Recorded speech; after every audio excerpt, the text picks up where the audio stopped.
Hey everybody, welcome to A Regenerative Future with Matt Powers. This again is an excerpt from Our Future 2021 to warm up for Our Future 2022. This January, the free conference, click the link below, sign up. It's a free conference that's going to be incredible. I'm inviting everyone to it. We have over 40 speakers involved. It's going to be amazing, inspiring, hopeful, leading permaculture experts, visionaries like Charles Eisenstein, pioneers like Rosemary Morrow. So many people are going to be involved. It's incredible. The numbers keep continuing to rise. So sign up below, click the link below and check it out. It's going to be so much fun. And this talk is starting your own regenerative design business. So without any further ado, here we go. It is encouraging to me that you've all shown up for this conference, the Our Future conference. I'm Erik Ohlsen, and welcome to my talk on starting a regenerative design company. I'm encouraged because we all know that the earth is facing great peril. We know that humanity is at a crossroads when it comes to energy production, consumption, agriculture, landscape, all the ways in which we interact with our environment are really called into question around, are they regenerative? And our economy and the way that it's built and the way that it's set up is an extractive, destructive force. And this conference focuses on how do we take the reins of our economy back? How do we create right livelihood for ourselves and our community, and do so in such a way that we can heal soil and water, we can reforest the land, we can rehydrate the aquifers, and bring about a regenerative renaissance in the near future. So today I'm going to talk about a few ways in which you can do that, in ways in which you can care for your life and the earth by creating your own right livelihood.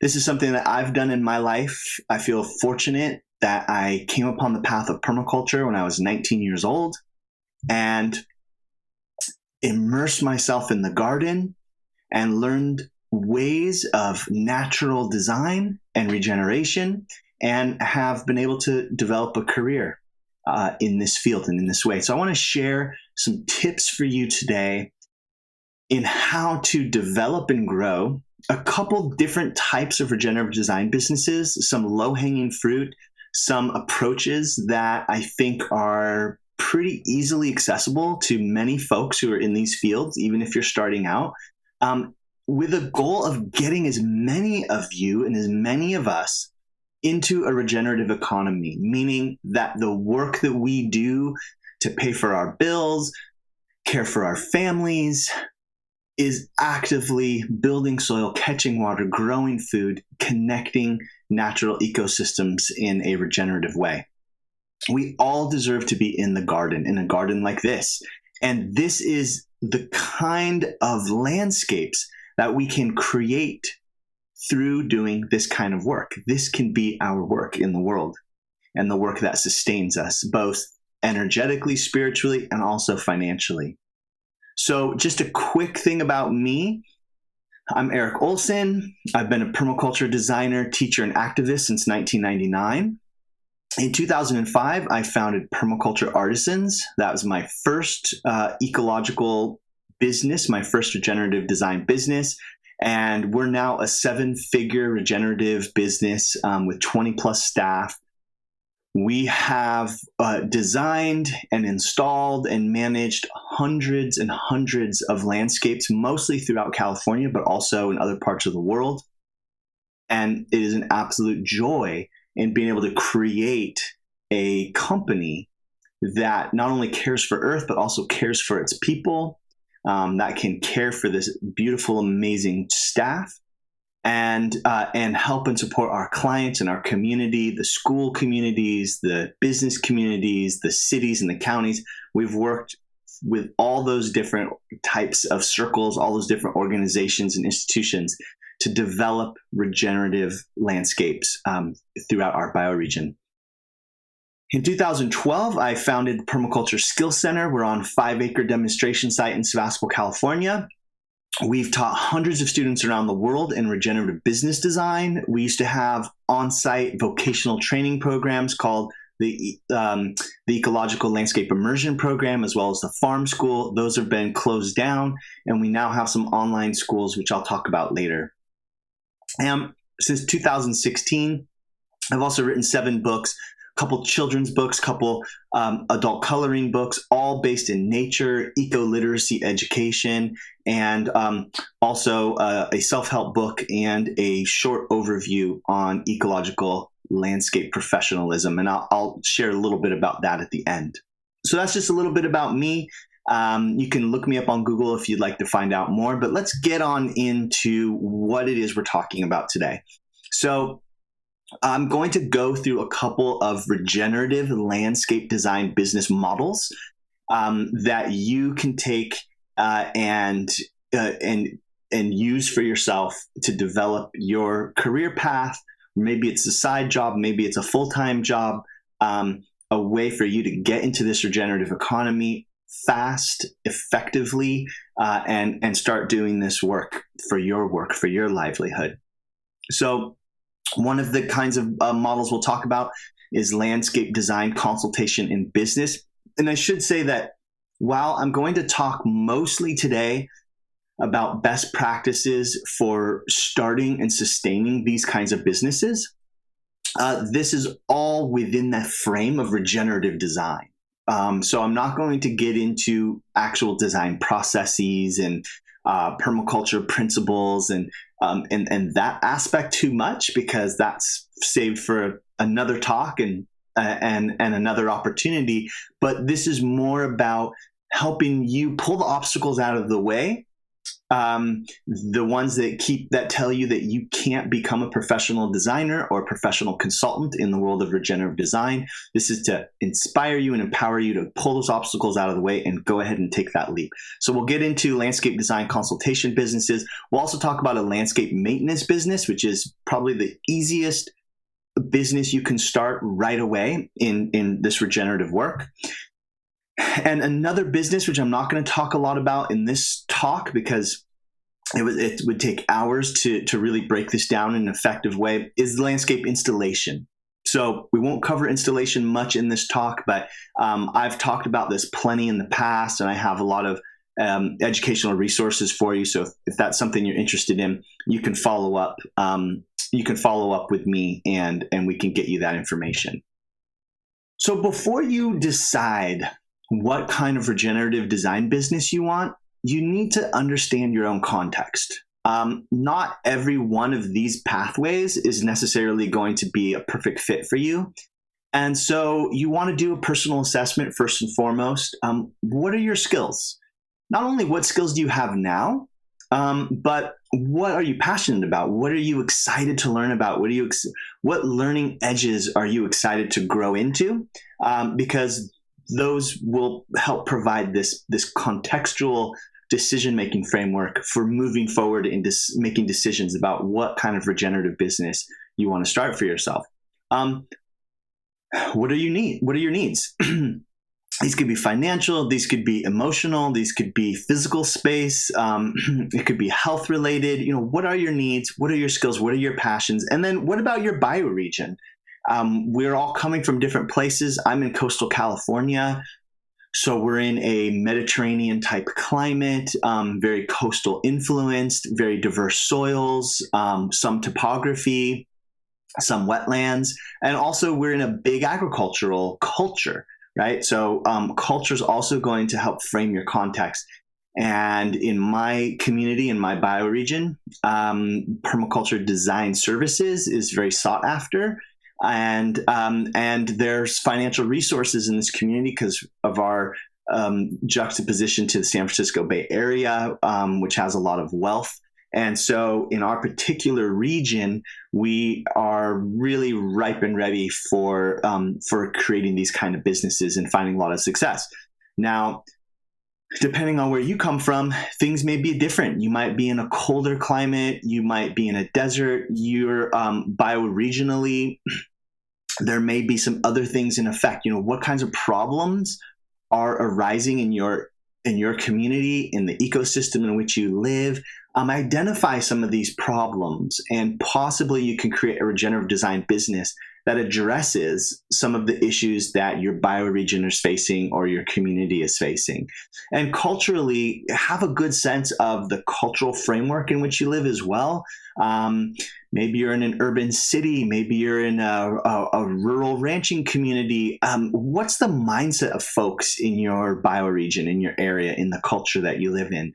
Are they going to take to certain kinds of languages better than others?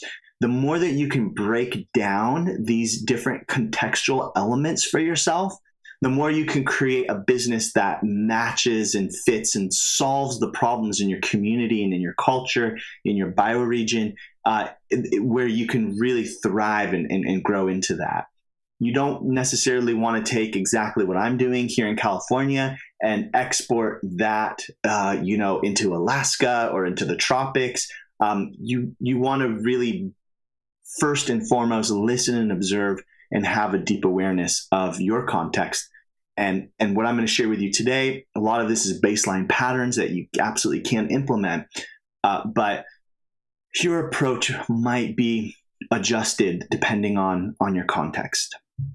So let's start with talking about professional consultations.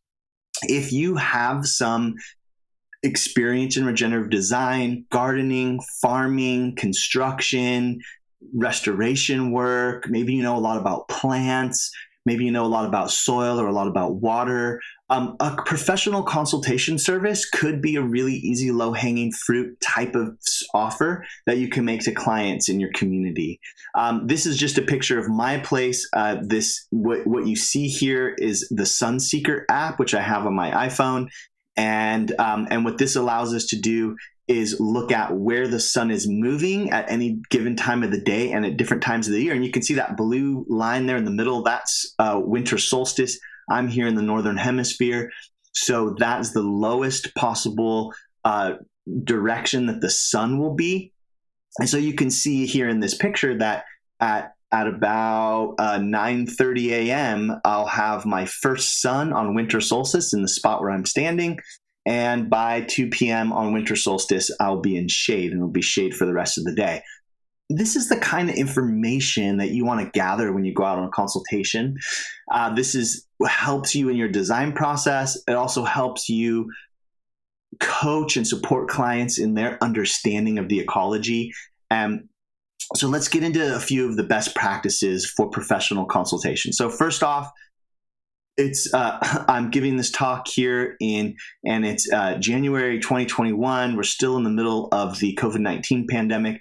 And so while in-person consultations are absolutely the best option, and moving forward years to come, that'll probably be the mainstay approach to consultation, we have moved some of our consultation online this last year, and that has also been effective. And for folks who want to reach a wider audience, national, international audience, doing a virtual consultation could still be a viable business path. Now, obviously, there are some real drawbacks to not being on the site.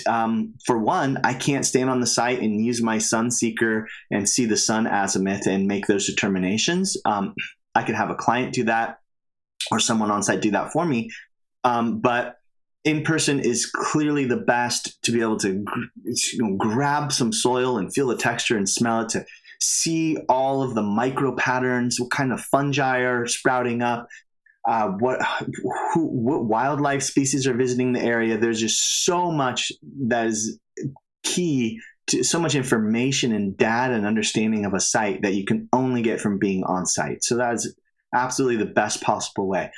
If you need to do it virtually, though, there are a few tools at your disposal. One, do your research, get any maps that the client may have or any maps that maybe county jurisdictions or city planners may have about the site.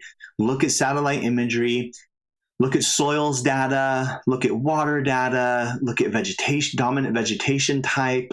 There's a lot of information that's pretty readily available around a lot of different landscapes throughout the planet that you can find and gather virtually. as part of a consultation process to provide that for a client. We've been using Zoom as our medium for doing consultations with clients because we can get on and do screen shares. We can talk to each other and look at maps and look at satellite imagery, look at photos that clients are providing, look at soil analysis and things like that, and start to determine some of the patterns of the land. First and foremost, when you are consulting, it's not so much a time for design as much as it is a time to gather information, to do your site assessment, do your site analysis. That being said, clients do want some kind of service. They're not necessarily going to be satisfied. And I've been doing this 20 years and I've just seen it all. And I know that there's times where I was too much of the listener, too much of the observer in a consultation, and I didn't give anything to the client. I just asked questions and gathered a lot of information. And that wasn't a great selling point to have the client bring me back. They wanted something out of the consultation, especially if they're paying for it. We charge $100 an hour for consultations at my company, Permaculture Artisans. So balance that gathering of data, gathering of information, with also providing some feedback as you feel moved to do so. Really important part of the consultation process. Generally, I try to do this before the consultation, but if I have to do it during the consultation, that's okay too, which is to create and share an intake form with the client. So an intake form, it has your basic information, name of the client, contact information, the address of the property, that kind of stuff. But it can also have a goals articulation. You can ask the client to articulate what kind of goals that they have for their site, for their project. Your intake form can also have a timeline. What are the clients hoping to achieve in what sort of time frame? You can ask about budget. I know it's, for a lot of folks, talking about money is uncomfortable. But when you start to move into a design process, when you start to move into an installation process, having an understanding of your client's budget is actually really vital. So that way you can really, hit the mark. You can design or build to their budget, or at least have good expectations of what their budget is at any given time. And you can help them strategize some sort of phasing design or phasing installation moving forward. So create and share that intake form. I'll just say one more thing about the intake form is you can also have information about topography, soils, plant type, water sources, and things like that. Different folks, some folks keep these really simple. Sometimes they're a lot more involved. It really depends on your style. And sometimes we do it twice. Sometimes we have that really simple one that we ask the client to fill out before the consultation. And then we have that more involved one that we fill out during the consultation, during the site assessment. And that gives us what we need moving into the design process. Also, look, know what you don't know. And I know that can be hard. It's kind of a paradox. But especially if you're starting out, it's not necessarily helpful to misguide the client in letting them think that you know about something when you really don't. It's much more powerful to be an observer, to gather data, gather information, speak about the things you feel strongly about, that you have knowledge or experience around. And if there's something, say the client asks, well, I want to build a pond. What do you think is a good pond site? And you may say, well, that's the kind of thing that I need more time to more information and more data. I need to analyze topography a little bit more. Also, I generally bring in a specialist to help me in designing ponds. So it's okay to communicate to clients that you have a network that you can draw from, and to not have to be the authority in every single aspect. That being said, you also want to exude confidence during a consultation. So by admitting to things that you don't know and that you can draw in an expert for, it gives more power to everything else that you're sharing with the client, because they know that you'll take responsibility for what you don't know, which means that when you're sharing with confidence the expertise that you have, it just is much more powerful, and the client can feel that confidence. So exude confidence, but don't lie about what you don't know, because that could catch you up. It could that you could go down a rabbit hole during the consultation where it's clear you don't actually have the information and knowledge, and that's the client might lose a little trust with you. So this is really about building trust. Consultations, if it's the kind of thing that you want to have a follow-up, a consultation that moves into a design process or an ongoing consultant relationship, you really want to build trust. And so know what you don't know. This isn't exactly the opposite of that phrase, fake it till you make it. I've done fake it till you make it for 20 years, still doing it. That's not necessarily what I'm saying here. That may be exuding confidence that, we could definitely design a pond for you. I'm going to pull in a specialist to help me with that. That's kind of a fake it till you make it. You're still being honest. But you know that you got to bring someone else in order to do that. So I hope that's all really clear.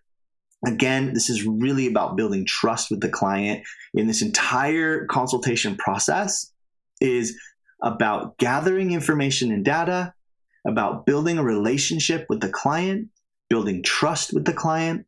It's also about being able to provide some measure of feedback to the client, whether it's consulting a little bit about their soil or their water situation, making some kind of general suggestions that maybe aren't set in stone, but just, this may be a way that I would approach your vegetable garden.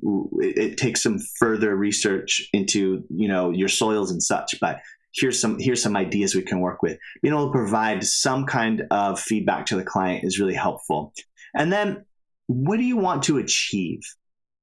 So what I mean by that is this just a one-off consultation, or do you want to move into a design process where you actually do the design? Do you want to have ongoing consultation? Do you want to do installation or management work? What is it that you want to achieve with these consultations? Okay, that's part of what comes out of understanding your context and something you should be really clear of going into the consultation. Sometimes what'll come up is that you'll find that, I'm not actually a good match for this client, or I'm not a good match for this landscape, or, something the client said actually ticked me off. Like, I actually feel upset or offended now. These are things that is also part of that consultation process. It's a screening process. They're screening you for whether you're somebody they want to, have an ongoing relationship with. And you're also screening them for the same thing. Do you want to have an ongoing relationship with this person or these people or this community? So understand what it is you want to achieve and be ready to throw it out the window if it doesn't seem like a good fit during the consultation. But at the very least, document everything that comes up during the consultation, taking notes, taking pictures, and because you're going to want to follow up. If the relationship has some potential, then you're going to want to follow up with that client, and you'll want to, at the end of the consultation, ideally at the end of the consultation, you'll want to give the client a few next steps. In many ways, the first consultation is a sales opportunity, an opportunity to create an investment in a relationship with that client. And so at the end of the consultation, be really clear. I am going to write up a summary of the consultation along with added ideas and suggestions that have come up that I haven't had a chance to share. I'm going to give you a consultation report. Or if everything feels really smooth and great and it seems like they want to design, maybe I'm going to follow up with a design proposal. Let's see if we can agree upon a design scope. We can get into the design process. So have a sense of what you want to achieve, document as much as possible, and then follow up. Follow up as soon as you can. If it's a client that you really want, don't wait weeks or months. Get back to them within a few days, get back to them within a week at the very least, at least letting them know what to expect forthcoming from you, and make sure that you don't let that relationship lie. Ultimately, you want to listen deeply to the land and to your clients. And one of the reasons why I'm really emphasizing this is because part of your job as a regenerative design consultant is to be the voice of the land.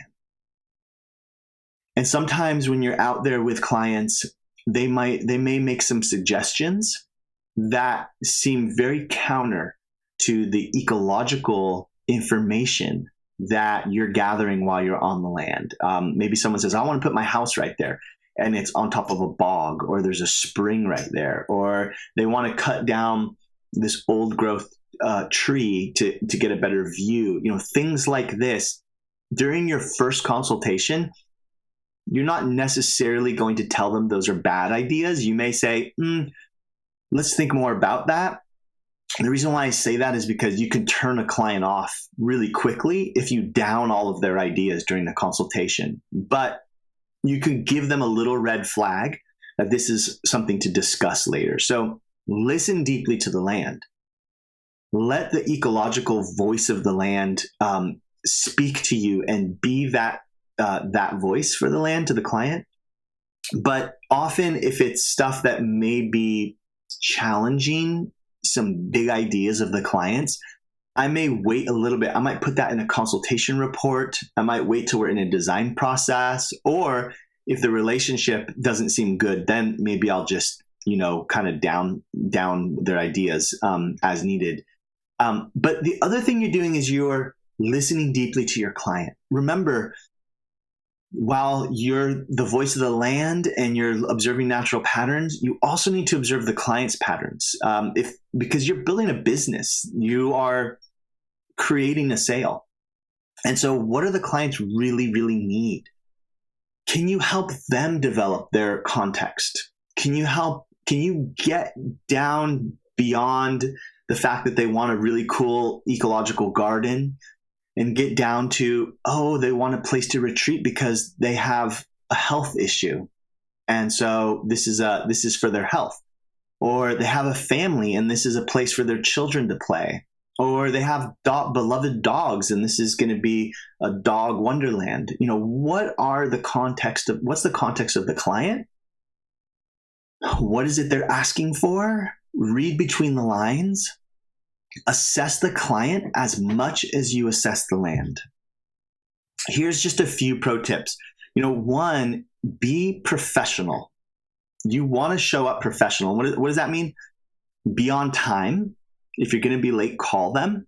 I know this seems really simple, but unfortunately, the permaculture and regenerative design world does have a little bit of a stigma around some sort of subculture hippie thing. And we're pushing back against that by being extremely professional. Have very clear expectations going into the consult. Let them know what you're charging, how long you expect to be there, what you're hoping to get out of the consultation, what you want to provide the client as part of the consultation. So be really clear with expectations. And then when you have that follow-up, be really clear. I'm going to have a design proposal to you within 2 weeks. I'm going to have a consultation report by the end of the week. Let them know exactly what you're doing and how much it will cost. So that way you don't run into issues down the line. And then be prepared. Especially if this is new to you, if this work is new to you, you may want to do a little research before you go onto the consultation. Maybe look at a satellite image, look at some maps, maybe even Google the client's name, understand a little bit about them. So go in as prepared as possible. Maybe if you like to take notes, have a clipboard. Maybe you have a couple tools. You're going to want to dig in the soil and check out the type of soil that it is. So maybe you have a little digging knife or a little trowel or something with you. What is it for you within your context, how you want to do it? What does it mean to be prepared? Do that. When you show up professional, on time, you have clear expectations, you're prepared.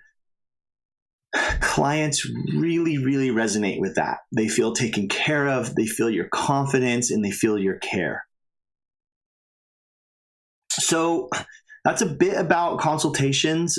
Obviously, there's a lot more that could be covered in that, but I'm just giving you a rundown of some best practices, some pro tips, so that you can so that you can get going on this. So let's now move a little bit from the consultation into the actual design process.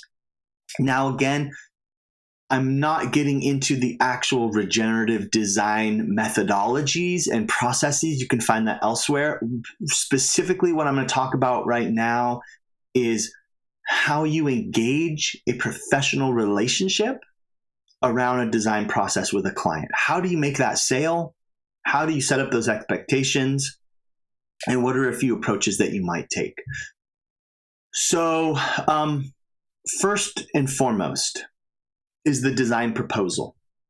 I would highly suggest that you don't ever enter into a design relationship with a client where they're going to pay you for design services without having some kind of written contract. I know that sometimes the relationship seems so sweet and so trusting and so wonderful, and it's like, well, we don't really need written contract. I mean, this is awesome. Let's just do a handshake, or these days maybe it's a bow, or it's just a thumbs up. Have some sort of written contract, because inevitably your conversations with clients things will get lost in translation, which is just human nature.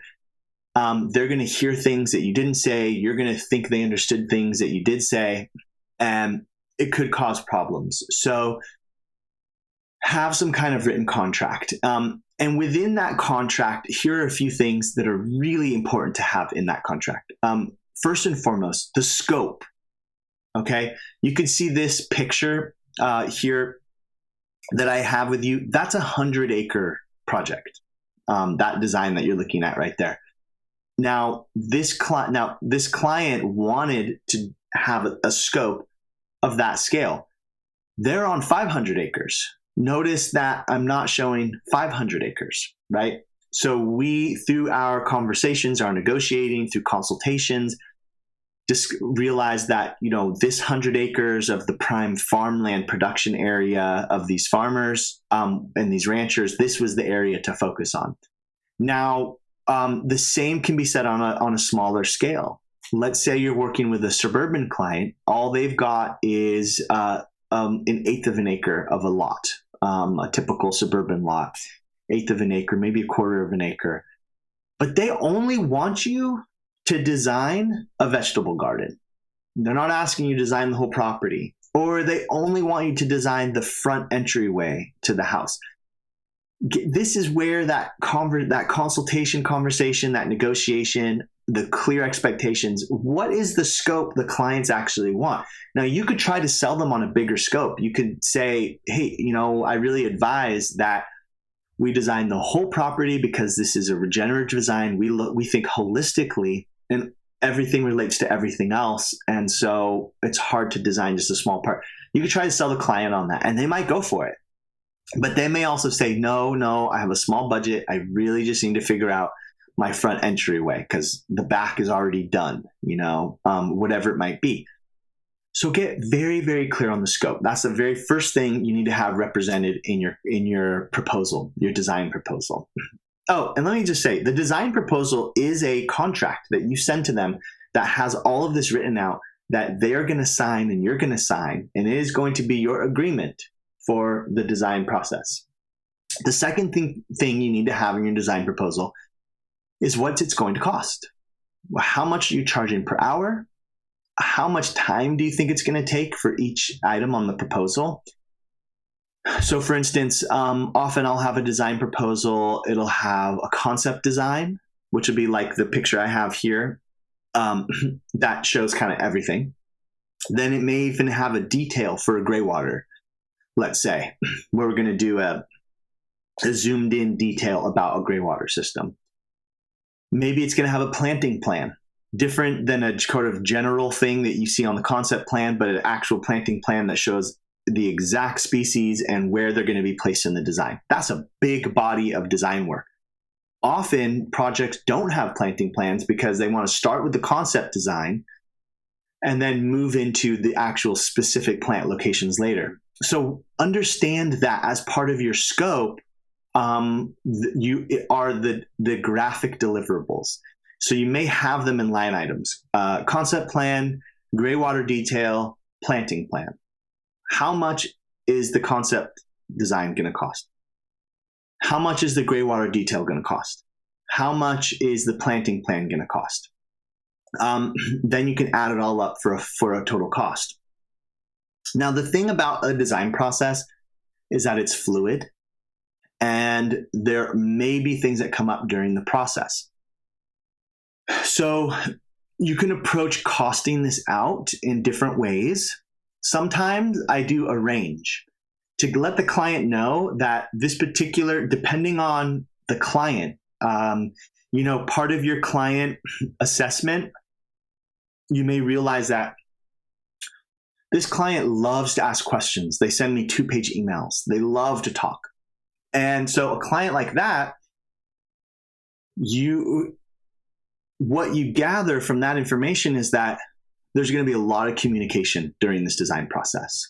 So you're going to want to add time to that. You might even make meetings with client as a time and materials budget item, which means that you're just going to charge the client what it costs to do the meetings, because you don't really know how long meetings are going to go or how many meetings there'll be, because this is a very engaged client who has lots of questions and really wants to talk things out. That might be different than another client archetype, which is totally common, which is one that's very hands-off. They just trust you, do your thing. I'm not going to ask a lot of questions. I just want you to get it done.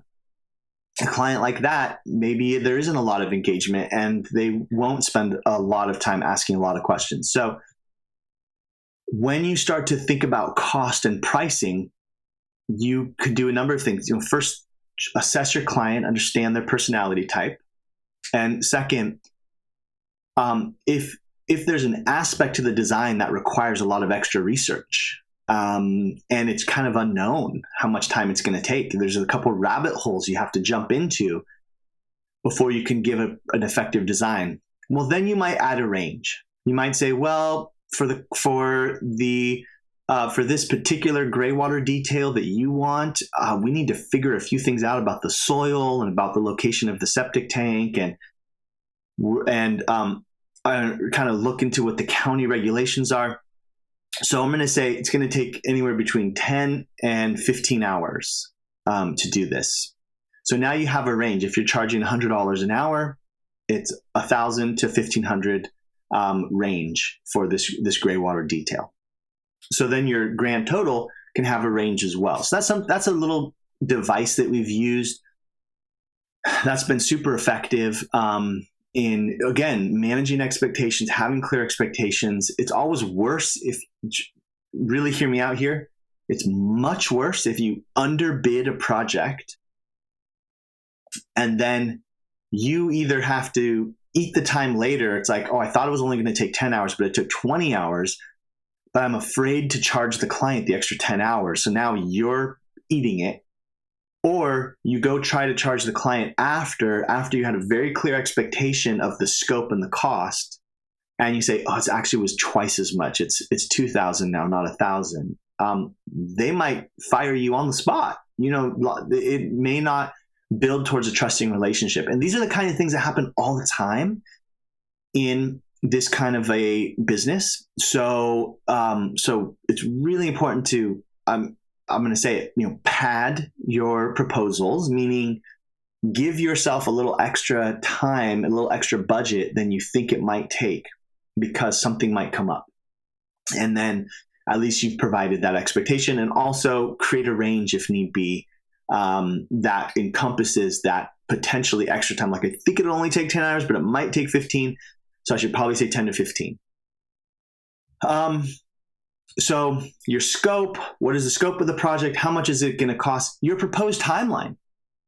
I can't tell you how often I've had clients where you say, you get the design proposal, okay, and then a week later, they're like, so can I see the design? And you have to respond and say, well, it's going to take me at least 3 more weeks to get the design. And they freak out because they thought they were going to have the design within a week. Just be clear about that. Have that in your proposal. It's going to be 4 to 6 weeks. or it's going to be 2 to 3 weeks. Whatever the scope is, whatever the project is, whatever your context is, those are all going to be drivers for understanding that. And then the graphic deliverables. Are you providing a digital colored render like the one that you see here now? Are you doing a hand-drawn black and white drawing? Are you providing a planting plan and a concept plan and the detail? What are all of the physical design documents that you're actually giving to the client? What are they? What kind of format are they going to be in? That is part of managing those expectations. Make sure that's really clear in the proposal. This is going to be a hand-drawn, non-color concept plan. Totally fine. There's not necessarily one better than another. I'm not advocating one way or another, but just let the client know. So that way they're not like disappointed when they see something that they didn't expect, or when they expected 2 or 3 different deliverables and you only thought you were providing the one. So be really clear on that. Obviously, like we talked about in the site analysis, in the consultation period, start with the site analysis. And like I had mentioned before, that deeper intake of clients. Okay, now you're in the design process. Now go ahead and take 2 hours to get in a meeting with the clients and like really go into their dreams, their context, their goals, even to the minutia of what kinds of food do they like to eat, what kinds of flowers do they like, what landscape aesthetics are they drawn to. This is all part of that deeper intake of the clients, because you really want to hit it out of the park when you provide that design to them. And the more you understand about them and their preferences, what they like and all of that, the more you're going to hit it out of the park with the design. But it has to be said that before you can do any design, you need to know the land. You need to understand the soil and the water and the climate and all the aspects of the existing site. So in your design proposal, make sure that more site analysis beyond the initial consultation, that more of that site analysis and site assessment is built into your proposal. You don't have to call it out specifically. Some people do that. They will have a line item that says site analysis, 10 hours, $1,000. Sometimes that creates issues with clients because they don't understand what that is. And they're like, oh, I'm paying you to just hang around on the land. And you have to kind of defend that part of the process. An easier way to do it is to just fold it into the concept design. I'm going to provide a master plan concept, and within the hours that you put aside in there is your time to do deeper research site analysis. It's up to you, your preferences, how you want to lay that out, but ensure that you have that part of the process built into your design. You're not just going to start drawing a map of your cool ideas. You, as regenerative designers, as ecologically conscious people, it's our job to harmonize with the natural world. It's our job to take the time to listen to the birds, to understand the soils, to observe the different vegetation types in their seasons. So make sure that you have that built in. And then, as part of the design process, know that it's unlikely that you're going to come up with a design concept and that's it. You're going to give it to the client and the client's going to look at it and be like, wow, this is everything I want, everything I hoped it would be. Done. We're done. The design's done.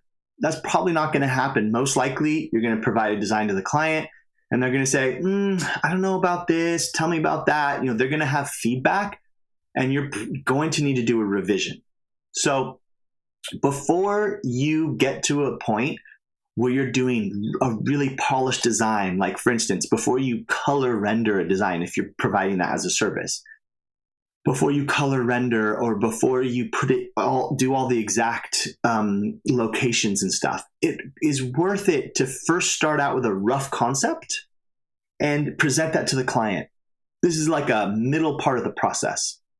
And say, okay, I've listened to your dreams. I have an understanding of your context. I've really gathered data on the land. Here's an initial idea that I've come up with for your design. You can make it nice. You can make it beautiful, but don't take that extra time to polish it perfect. Get it to the client, have a discussion, get their feedback, and then go back and now integrate feedback and now start to polish up the design based on that first meeting. So yeah, based on the feedback, create the final plan. And know this, the reason why I put final in quotation marks here is because, no design is ever done. You're never really done designing. You might be done in terms of your relationship with a client. You fulfilled your part of the bargain and maybe you never see that client again. And so you're done. But understand as ecological designers that there is no static moment in time on the land. There's not a moment where everything is this way, my final design, and now it stays like this forever. The forces of nature will always be intervening and changing. The forces also of human nature will always be intervening and changing things. And so these are systems that are always in states of succession, always in states of evolution. So just know that going in and help coach your clients in understanding that too. But for the sake of your design proposal, for the sake of your agreement, your contract, your relationship, once you've gone through some of that feedback, rough concept phase, now you're going to provide the final plan. And even after you give the final plan, there's still going to be a few little changes and revisions, if not big changes and revisions.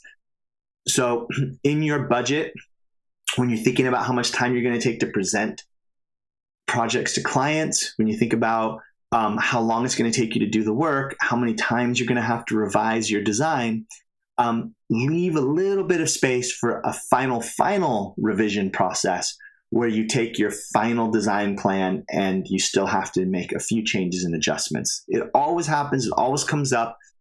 I'm telling you from deep experience, this is exactly how it's going to happen with clients in most cases. So make sure that you have the budget for that worked in. Okay, so a few pro tips in creating that professional design relationship. First off, you're going to want to balance your client's goals, the ecological functions and services of the land, and your own creativity. What I mean by that is that while you might be excited and passionate about mandalas, your client may not be. So while you may want to be creative to put a bunch of mandala designs there, if you know that it's not something your client is into, don't do it. Don't put a mandala design when you know the client's not into it. Find another way to feed your creativity in that process. Also, what almost always comes up is balancing the client's goals and ecological function. Now, people like to build things: roads, houses, sheds, patios, decks. And so if those kinds of structures are part of the scope of your design, meaning that within where you're designing, these things are there, these kind of structures are there. This isn't, you're not just designing reforesting some hillside. You're incorporating the home and hearth of a family or of a community. Then know that sometimes ecological function will be sidelined for human infrastructure or for a particular client's goals. Maybe those clients really want a soccer field. And you're like, no lawns, no fields. These are water guzzlers. But they're like, but that is really important to me. Well, in that case, it might be better for you to incorporate the field into your design rather than just say, I won't touch that. Because as an ecological designer, if you incorporate their soccer field into your design, well, you might be able to incorporate some water harvesting structures off the soccer field. You might be able to encourage them to not use any chemical fertilizers or pesticides. You might steer them towards native grasses. There's a lot of ways that you can help meet the client's goals and have as much ecological function as possible, even if it's not something that you would do if it was your place. So you got to have to balance all those goals and remember that you are providing a service. Ultimately, if you're going to have a successful business, you're going to need to meet clients' goals and make them as happy as possible. Another pro tip here is timely communication throughout this whole process. You don't want to just say, okay, sign the design proposal, and then we're going to work on design, bye. And then you don't talk to them for 2 months. You don't let them know what's going on. You don't follow up with them. You don't let them know where you're at in the phase. Like if you keep your client in the dark and they have no clue what's happening, then resentment might build up and it's going to affect your relationship and the trust that they had in you. And that energy is going to be carried into when you're providing design presentations and things like that. They're going to be questioning more. So even if you don't have a deliverable for them, you might give them a call 2 weeks in and say, hey, just want to let you know, I've started working on your design. I'm really excited. Has anything changed for you? Just wanted to let you know that I should have an initial an initial rough draft in another 2 weeks to provide for you. A phone call like that to a client, it just eases their worries. It creates that clear expectation. And maybe something happened in your life. Maybe you originally said it was going to be 2 weeks, but actually you needed 4 weeks because your kid got sick and had to stay home from school and whatnot. So have timely communication throughout the entire process, so that the client isn't filling in the blanks of your disconnection and building up resentment. And then when it comes to getting paid for designs, a progress payment structure is my preference. So what that means is, generally we have a start of work contract, a start of work payment, excuse me. So when they sign the contract, let's say it's a $5,000 project, we may ask for $500 up front to sign the contract. It's a retainer. It also helps you put aside the time and energy to start working, or maybe it's $1,000 up front. And so you may start with that initial funds, knowing that it's going to take you maybe, 2, 3, 4, 5 weeks before you have a rough draft, a concept to provide the client.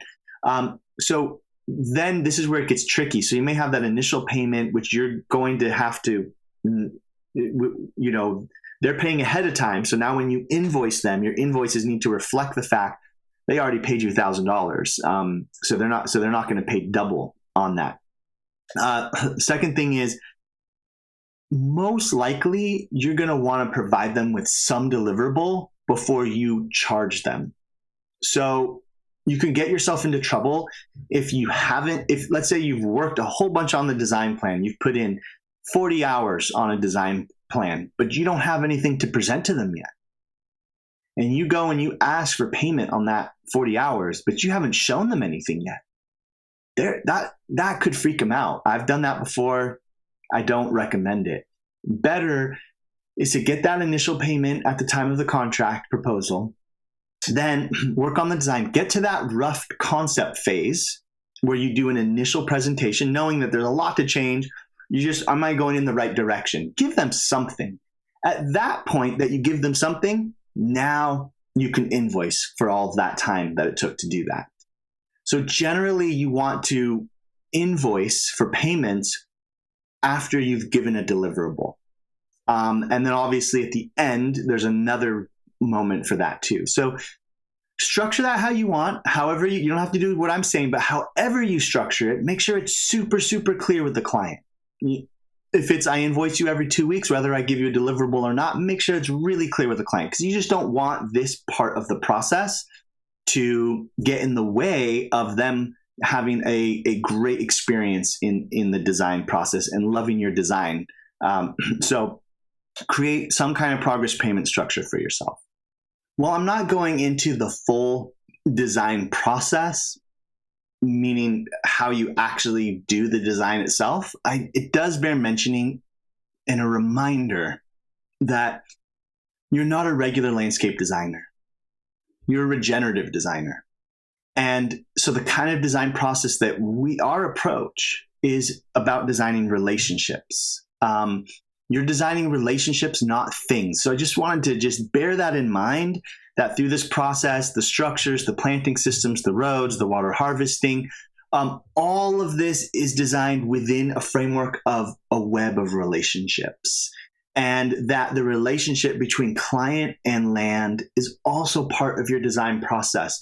Part of your design outcome is weaving that relationship between the stewards, the clients, the people on the land, and the land itself. And almost above all else, as ecological designers, is harmonize with existing natural functions, that we're composing with nature, not working against nature. And as the voice of the land, you get to hold that ground in your design process. So remember, you're designing relationships, not things. Harmonize with existing natural patterns and bring your client into that harmonization. Bring your client into that deeper relationship with the landscape and the cycles and the wildlife and all the elements and patterns found there on that land. Now we're going to cover our final regenerative design business model and for this talk. And that's landscape maintenance. A regenerative landscape maintenance, this is a really, really great niche. Most people, a lot of people have to do some kind of maintenance for their landscape. Even if it's not a regenerative landscape, people are cutting their lawns, they're cutting back trees, they're, pulling weeds, there's always some kind of activity required in almost all of our landscapes around our homes, our schools, our communities, our churches, our cities. There's some kind of management that's always required.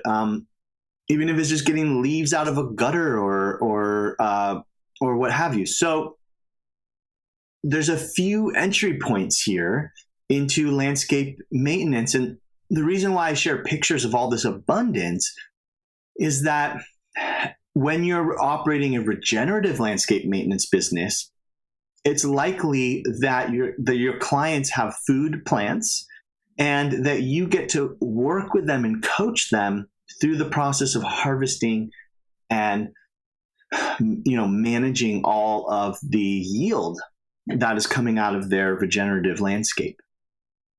So first off, I think this is the easiest business to start. I mean, the very first time that I was ever paid to do any kind of gardening or landscape work, the very, very first time, I was just sheet mulching somebody's lawn, and that you might think of that as installation, and it is, but generally sheet mulching is one of your landscape maintenance techniques that you may employ multiple times in a year on a site.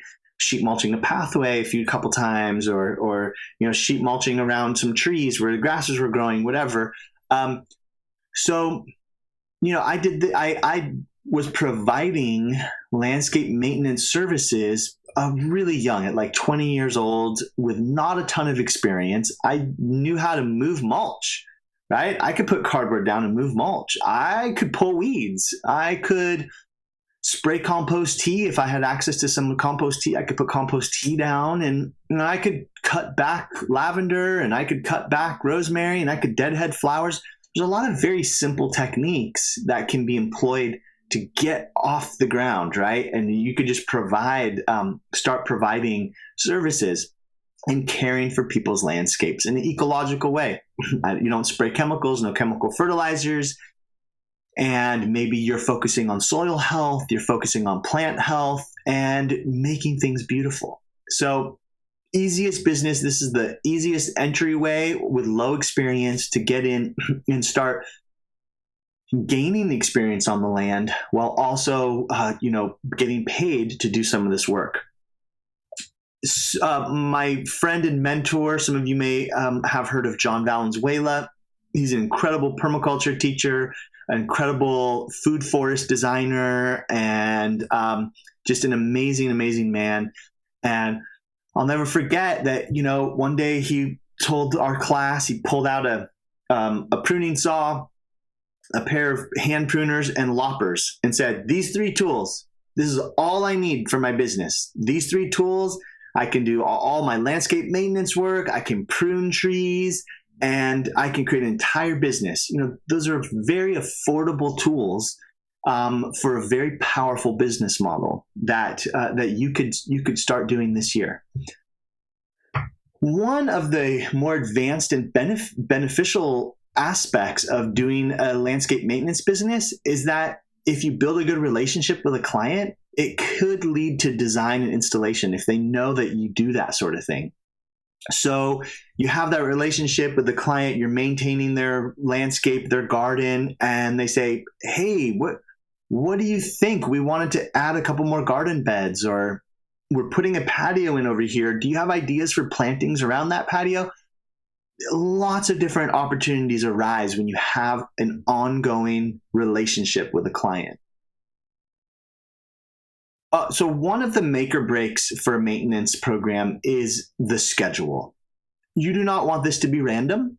Clients do not want random, and people are used to, especially when they hire someone for landscape, they're used to having an ongoing, predictable relationship. So whether you're going to the client every week or every month or a few times a year, get super clear on that schedule. Literally write the days down. Make sure that it works for the clients. Maybe it's every second Tuesday of the month we come, or it's every Friday morning from 8 to 12. Whatever it is, depending on the scope of the project, how much the clients want you there. There's a lot of different scope conversations here around how much maintenance you're doing for a client. Whatever that is, once you figure that out, create that weekly and monthly schedule and then stick to it. And then the way that we charge for maintenance clients, generally it's not by the hour, because you want to figure in travel costs. Maybe you need to get some tools. You have some overhead costs because now you're running a business. You may have to hire a bookkeeper. You may need to have a phone line that's dedicated to the business. You may have a website dedicated to the business. Maybe you even have an office or a place that you store your tools that you have to pay for. There's a lot of costs with a maintenance or an installation business that you can't directly charge the client for. So you have to work that into your fee structure, into your pricing structure. So instead of saying $25 an hour for me to be there, maybe you say, well, we only do a minimum of a half a day, because that way you can really design your schedule in a way that works for you.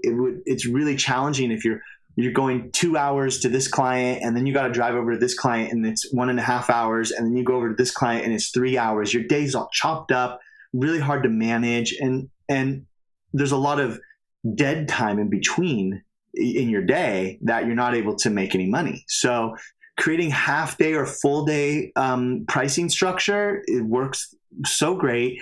And maybe you say, okay, a half day, $200 for a half day, $400 for a full day, or something like that. It's clear with the client. You're able to develop that schedule that meets those needs. So you know that you're going to have a half day. So maybe it's really bi-weekly, not weekly, because the project isn't quite big enough. So you work that out once you assess the size and scope of a project, how much maintenance it will be required on a half day or full day type of schedule.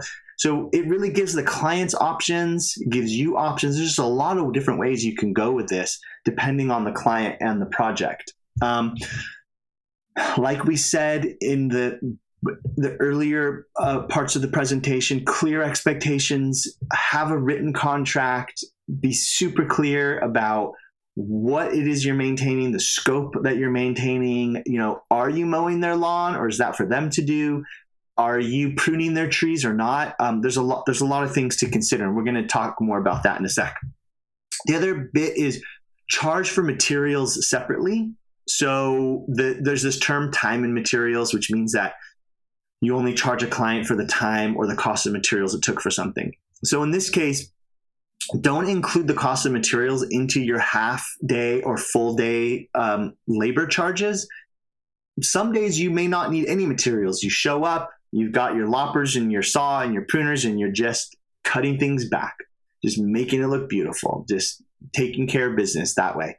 Other times, we need to get some mulch here because we need to do some sheet mulching, or we need to bring some compost, some fertility stuff over here. I got to add some bit to the irrigation system over there. When you do that, you're incurring more costs. You shouldn't be the one to eat those costs at that point. Because you've created the expectation with the client that they're going to charge for materials. You let them know, hey, I got to do some irrigation work next time I show up.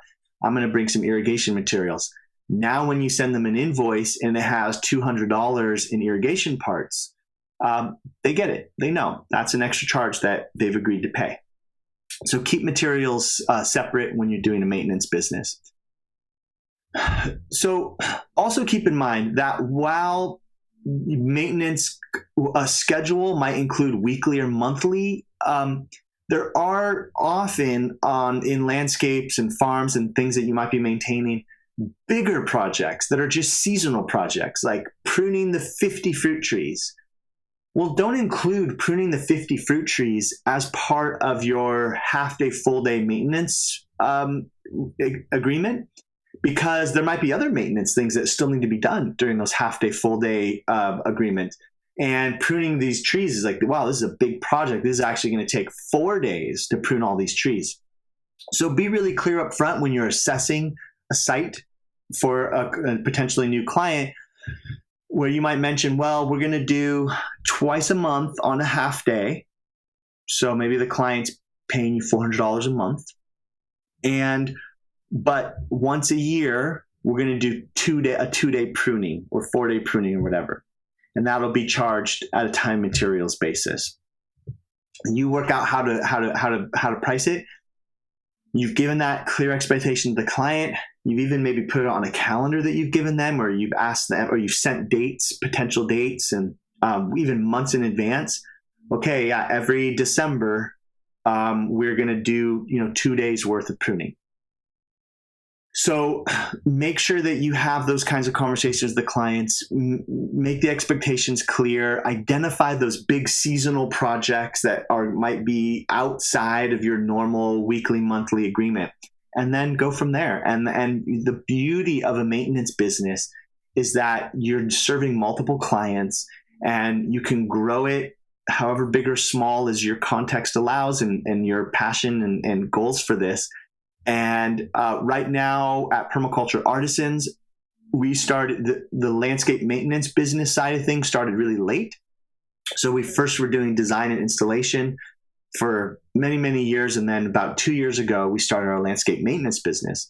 So now after 2 years, we now have 35 maintenance clients that we serve every single month. We've got 2 full-time staff and 3 part-time staff on that. We've got 2 trucks servicing our clients. So it's pretty incredible. When the beautiful thing about a landscape maintenance business is that it's potentially all year round. Depending on your climate, if you're in a really, really cold climate, you might have to figure out something else in that really deep dark of winter. But generally, you could create a maintenance business that's year round. So whereas for design and installation businesses, those can be feast or famine. Sometimes you've got a lot of projects, too many projects, I can't get to them all. And sometimes you don't have that many projects and you're kind of looking for the next one, and there's a little gap there where you don't have any income, and that can be pretty stressful. So this is a really solid business model for regenerative landscaping that you can start really small and simple and grow from there. So a few pro tips for this. Aesthetics are really, really important to a maintenance business. And really allow that to be part of your focus as part of your service. Is you're not just doing functional things like pulling weeds and cutting some stuff back and adding some compost mulch here. You want it to look nice. And that's part of what people are paying for. So take the time to make it look nice. Also, keep the schedule you commit to. Obviously, emergencies come up and you have to reschedule things. Everybody understands that. But if you create a pattern of not showing up on time or changing the day, you're throwing the client off. Sometimes clients want to be there when you're there, or they have other things they're doing. They want to hang out outside with their friends and family and know when you're there and when you're not there, so they can leave the outdoor area to you when you come to do the work. So keep the schedule you commit to.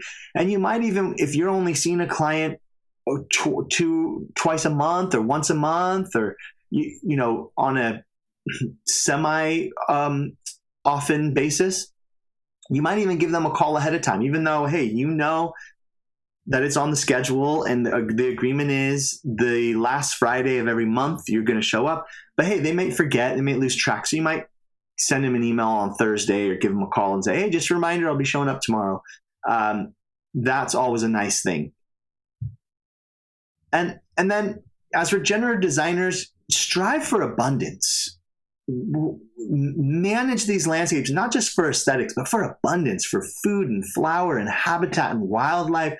This is the beauty and the opportunity of regenerative design, landscape maintenance, versus the regular kind of landscape maintenance that is known so much throughout Western cultures, is that these can be absolute paradise gardens. And so when we're approaching maintenance from a regenerative point of view, we're really looking at soil health, we're really looking at plant health, we're looking at biodiversity, we're looking at increasing all those ecological relationships and connections so that the land can just come alive and thrive in the most abundant way possible. So have that be one of your goals for your landscapes, because I tell you, it is going to spread like wildfire if you are managing landscapes that are like paradise gardens for their clients. They're going to tell their friends and their family, the neighbors are going to see, and soon you'll have more work than you could even handle. At that point, then you need to decide, do I hire somebody? Am I the type of person that I want to have staff and be managing staff, or do I want to run a business where I'm just out there doing the work because that's what I love to do? Those are questions that you'll have to ask yourself related to your context as you find success, and I hope you do, and I know you will if you stick with it.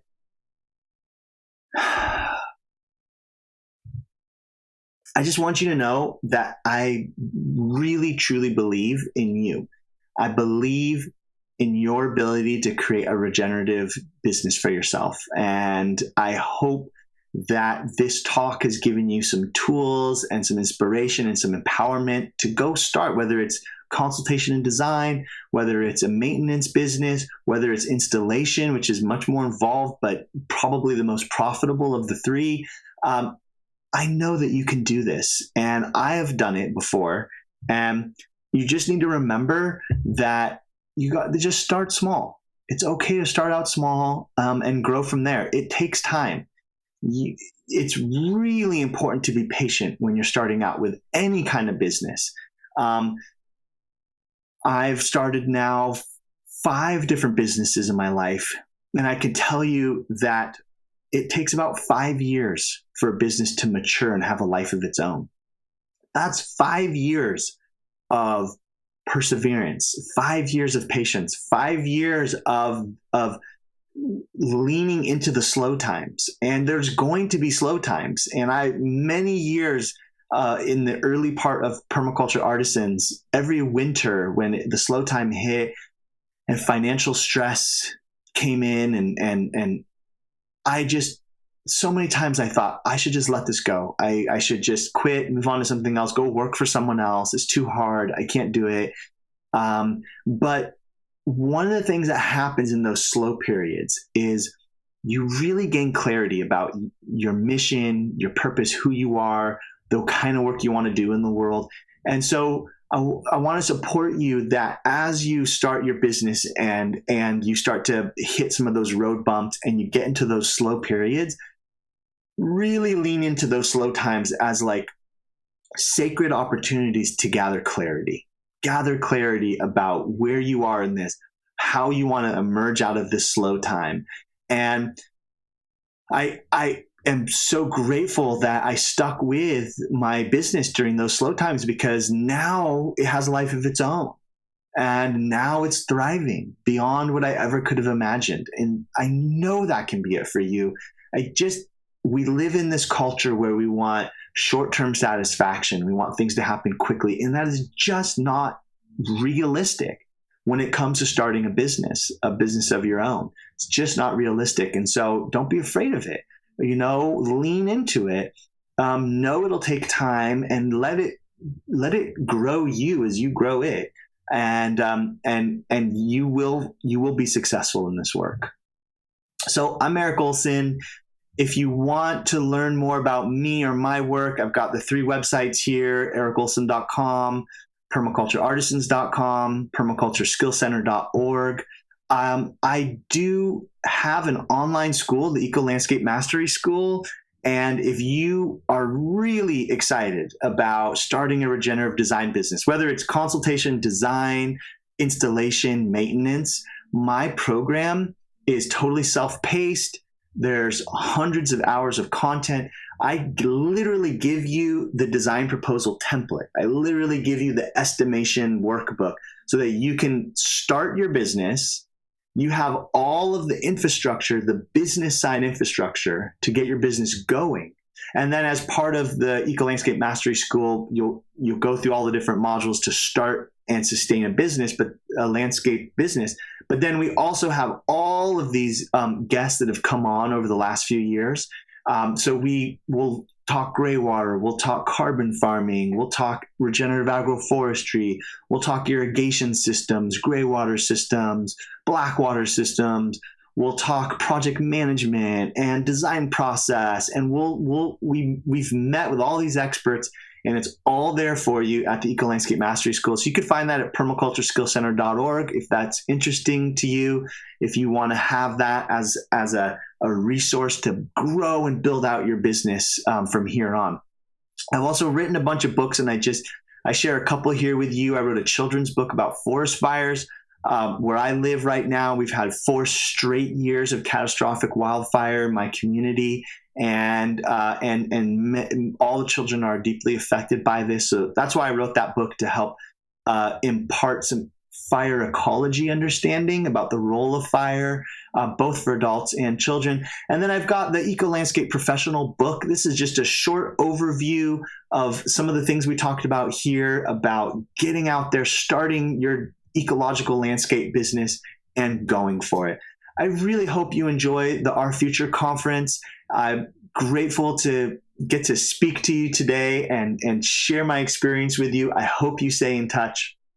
All the best on your adventures.